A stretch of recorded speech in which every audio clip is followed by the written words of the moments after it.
मेगल की परदादी अमेल्डा का शौहर मौसीकी का शौकीन था। वो अपनी बीवी और बच्ची को छोड़कर मौसीकी के सफ़र पर निकल गया और कभी वापस ना आया। इस सदमे के बाद अमेल्डा ने फ़ैसला किया कि ख़ानदान में मौसीकी पर मुकम्मल पाबंदी होगी। वो जूते बनाने का काम शुरू करती है और ये फ़न उनके ख़ानदान में नस्ल दर नस्ल चलता रहता है। मेगल का ख्वाब मुख्तलिफ है।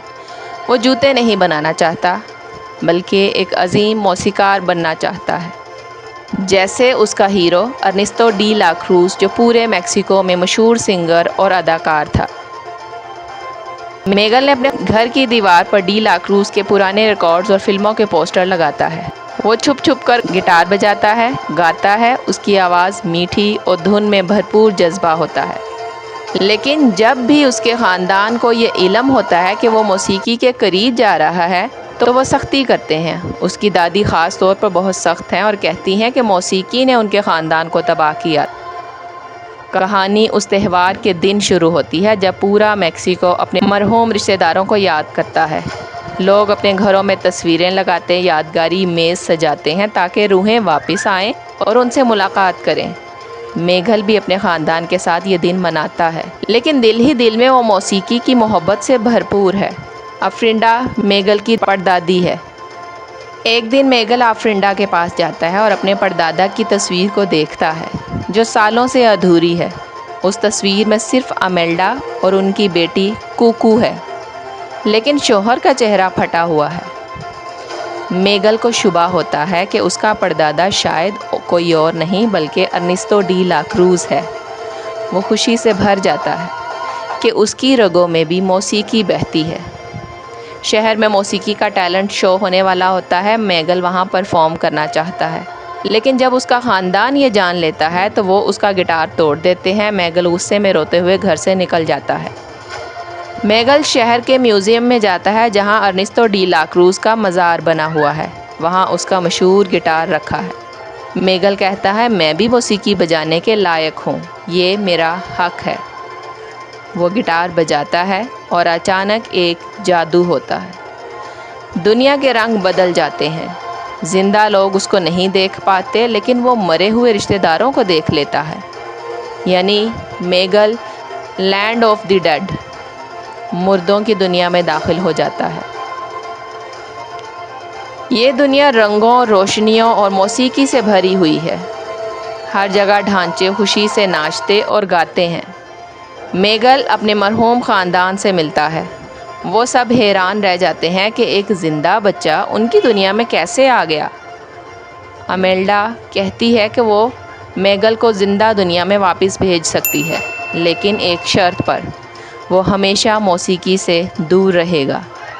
मेगल ये सुनकर इनकार कर देता है क्योंकि उसके दिल में मौसीकी की मोहब्बत बहुत गहरी है। यहाँ कहानी का नया किरदार सामने आता है, हेक्टर।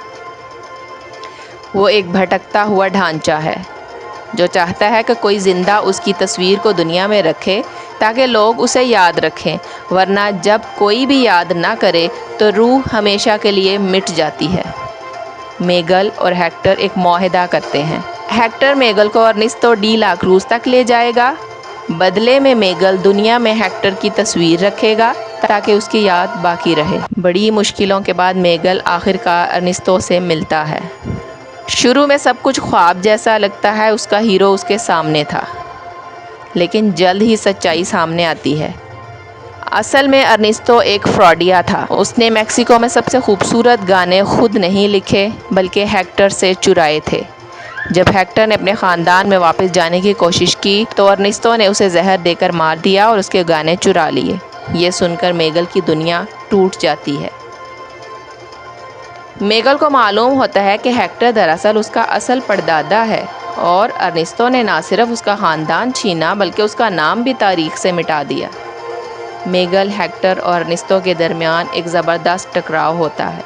आखिरकार अर्नेस्टो का सच सबके सामने आ जाता है। वो अपनी इज्जत खो देता है, लेकिन वक्त कम है। मेगल को वापस ज़िंदा दुनिया में जाना है, वरना वो हमेशा के लिए मरने वालों की दुनिया में फंस जाएगा। मेगल वापस आकर फ़ौरन अपनी परनानी कुकू के पास जाता है। वो बहुत बूढ़ी और कमज़ोर है, लेकिन उसकी याददाश्त धुंधला चुकी है।